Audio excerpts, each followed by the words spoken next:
Tara, samahan nyo kami dito sa Bali Haven ng Maasin, Sarangani. At syempre, unahin ko na Villa Torno. Ito nga, exclusive resort na nirentahan ng aking pinsan para sa kanyang kapatid na graduate ng nursing. Regalo niya nga raw ito dahil sa wakas tapos ng kanilang bunso. At ito nga, pagpasok na natin na ito agad ang bubungad sa atin. At sa taas nung unang stop, ayun ang unang room. At dito naman, sa kaliwa ko ay ang kitchen nila. At ayan, may mga lutuan na nga rin sila at dalawang ref.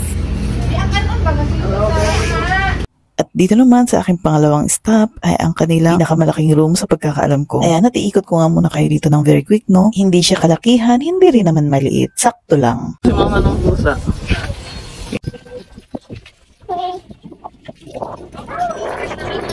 And nga yung pa-view nila, may pa-mangrove na sila sa mismong harap ng dagat. Wala pang ang dagat that time kasi low tide nga niyang time na yan. At ito nga pala yung pinsan ko na nakamaroon ang graduate ng nursing. Congrats again, guys! At ito nga, nag-ready na rin kami ng mga pagkain namin na dala namin dito dahil gutom na rin kami ng mga oras na to. Ayan, at may palityon pa nga ang Dico. Hi pala sa tita kong vlogger, yan palang nanay nila. At dito nga sa taas ng kubo nila, meron pang isang room dyan, tarakitin natin. Pag-akyat nga natin dito sa hagdanan, ito nga ang bubungad sa inyo saan pwede rin tumambay. At dito nga sa part na to, pwede ka nga rin umaura-aura dito.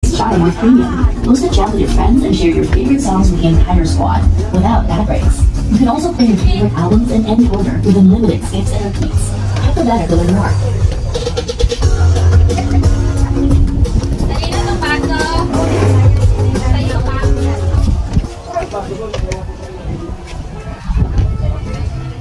Ito nga yung pangatlong room. Dito nga kami nila mama at ng mga kapatid ko. Yan, beachfront nila.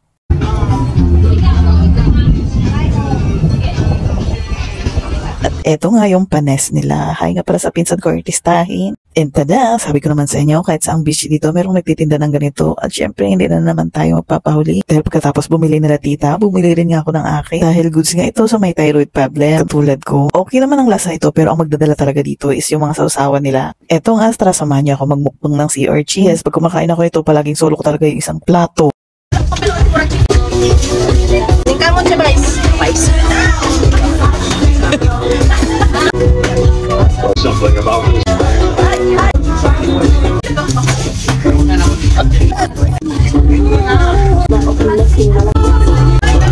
At ito nga, pagkatapos nga namin maghakot ng mga gamit at mag-prepare ng mga pagkain, oras na para kumain ng lechon, este ng lunch. Wala talaga nagpapakyut para sa pagkain ng mga oras na to dahil lahat talaga kami dito ay gutom na. Konting clips nga lang to dito banda dahil kanya-kanya talaga kami ng kain dito. At ito nga yung mga activity namin dito pagkatapos namin kumain. Pahinga lang saglit, tapos laro-laro na at aura-aura na. O pak, sino ka dyan? Hala, birahikas.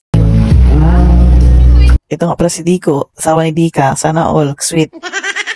Pikit na lang yung mga walang partner dyan. At syempre, di rin mawawala yung pangasal niya sa kapatid niya.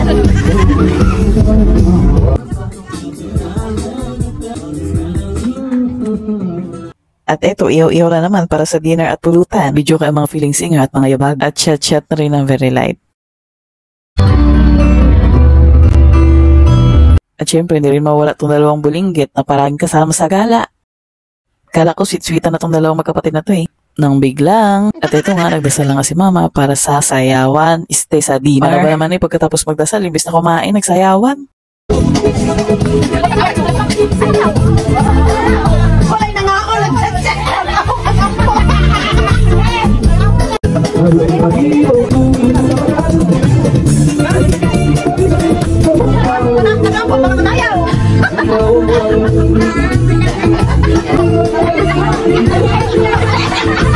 O diba at mga nag-dance number pa nga bago nagsika. Ayan at ginutom kayo no, kakasayaw nyo.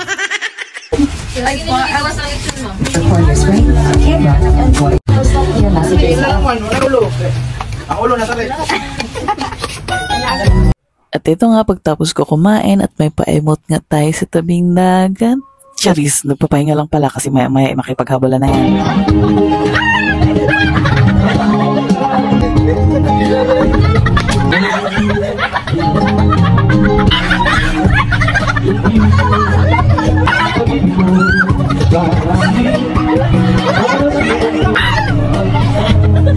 Okay lang kayo huling nakipaglaro ng habalan. Fast forward na nga tayo, no? At kinabukasan na nga ito. Ganito nga siya pag high tide. Ay nga pala sa tito ko, muntik na ka siyang life jacket ha. Habang naliligo nga yung iba dito, ang mga nanay naman ay punong abala sa pagluluto ng breakfast. Oh my guys! Good morning. Hindi.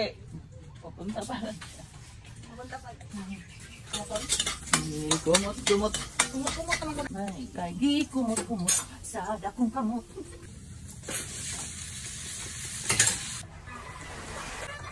At nagsiligo nga kami dito sa tabi bago kami nag-boating. At kuutang ako ng mga araw na to sa mga kagat ng mga nilalang sa dagat. Dahil kinagat nga ako ng mga nagumpukan dyan ng mga isa na maliliit. Sobrang sakit. Kung may nabubuhay nga na pirana sa dagat, iisipin ko mga baby pirana yun eh. Ito na nga yung bangka na sasakyan namin papuntang Blue Lagoon.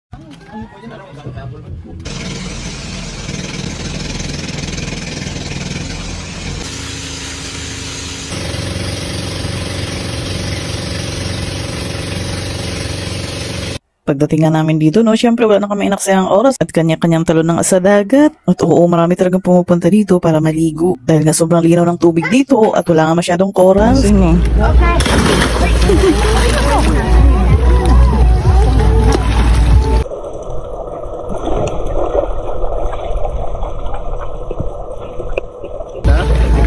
Buti lang sa'yo, sabi.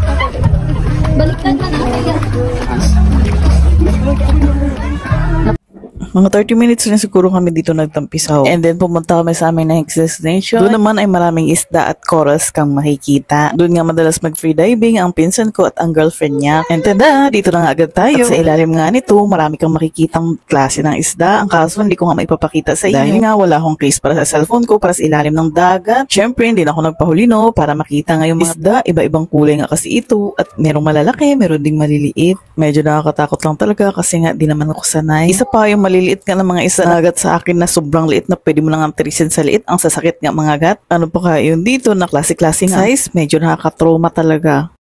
Hi. Wala may kamubigay. Mga 30 minutes din siguro kami dito at dun ka banda, dyan yung maraming corals at mga iba't ibang klase ng isda rin. Sila mama nga yung nandyan at kinoconvince nga nila ako na pumunta nga ako doon para makita ko nga rin. And yes, pumunta nga ako dyan. Wala pa nga 5 minutes siguro, nakabalik na agad ako sa cottage dahil nga nadali nga ako ng jellyfish. Ay be, sobrang sakit, walang biro. Kaya no wonder talaga na nakamamatay talaga siya. Nanginginig nga yung buong kalamnan ko yan dahil nga hindi ko ma-explain yung sakit. Kamay ko pa nga lang ang nadali niya na. Kaya sa mga ganito, dapat naka-rash guard talaga kayo sa pangitas at pangibaba. Naka-short kasi ako that time. Kaya doble talaga ang takot ko nito dahil nga baka kapitan ako ng jellyfish sa legs. And tada, ito na nga yung pang huling trip ko kasi nga pauwi na kami nito. Ayan, see you in the next vlog!